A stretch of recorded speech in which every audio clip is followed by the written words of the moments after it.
To go to the country of Guatemala, and as they're making their way up here, Andrew, why don't you get us started and tell us what prompted the two of you to decide to take a trip to Guatemala?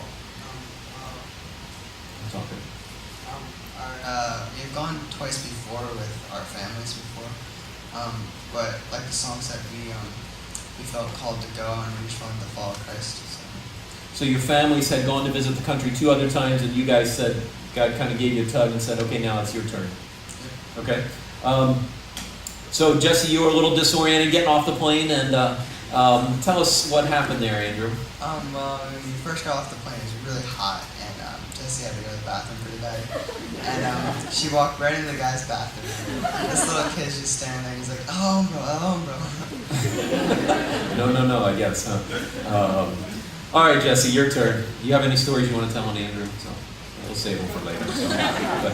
So tell us, when you went to Guatemala, tell us where you went and how you were serving during that week. Usually in the morning, I would get up and help the babies. Where did you go? Tell us where you went. We went to it was a small village called Santiago, and it was about 3 hours away from Guatemala City. And it was up in the mountains, and there was a big lake.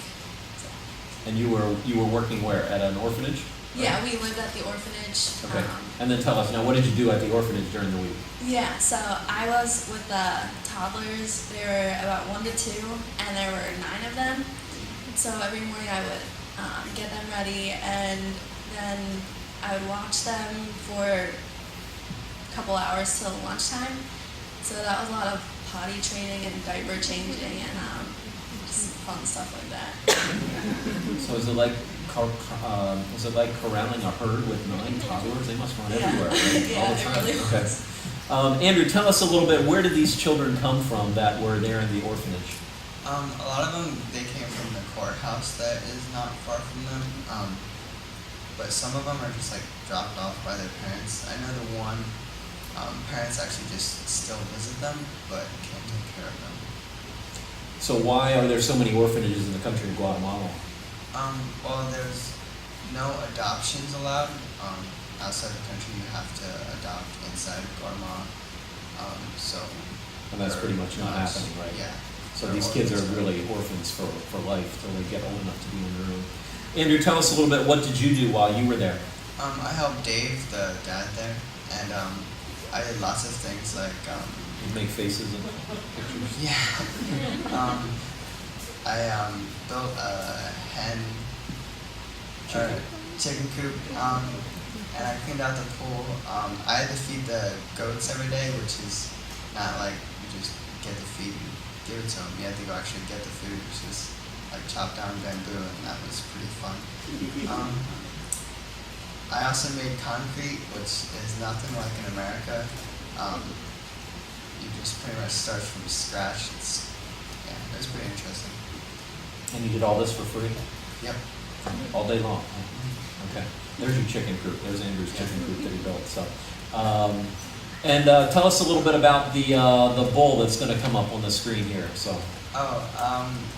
The second day or third day we were there, the butcher came and he killed the bull that they had. There he is. Yeah, that was really, really exciting to see. I didn't get to do anything with it. But, yeah, so now you know how those steaks end up on your table. Yeah. Okay. All right.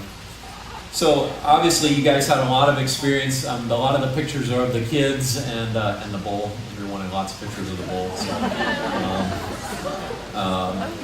but tell us, we heard the students earlier talking about the significance of just being there with the kids, and a lot of what you did is just be there with the kids and care for them and love them. But how did God challenge you? What were some things God challenged your heart on this trip, Andrew? One of the things he really showed me was really how missions actually worked. I had seen a lot, or heard a lot, from the Matthews and the Irways who lived with us, but I'd never really seen what it was like, and that was pretty cool. So seeing and experience what you actually do when you're on the mission field. Yeah. Okay. Jessi, how about you? What was something that God helped you discover about yourself and about serving while you were there?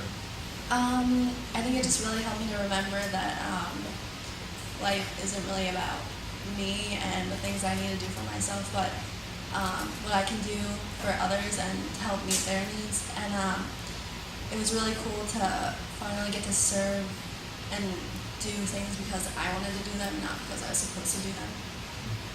So making the choice to go and choosing to do that because you guys both had to take a break from school, and I know you from sports, Andrew, and kind of setting some of those personal things aside and making it about others sounds like a real big learning for both of you. So I want to thank you guys for coming up and for sharing the story and sharing the experience here. And I want to ask you to continue to pray for Andrew and Jessi as they have both expressed to me that they are praying about the possibility of maybe God sending them back to Guatemala.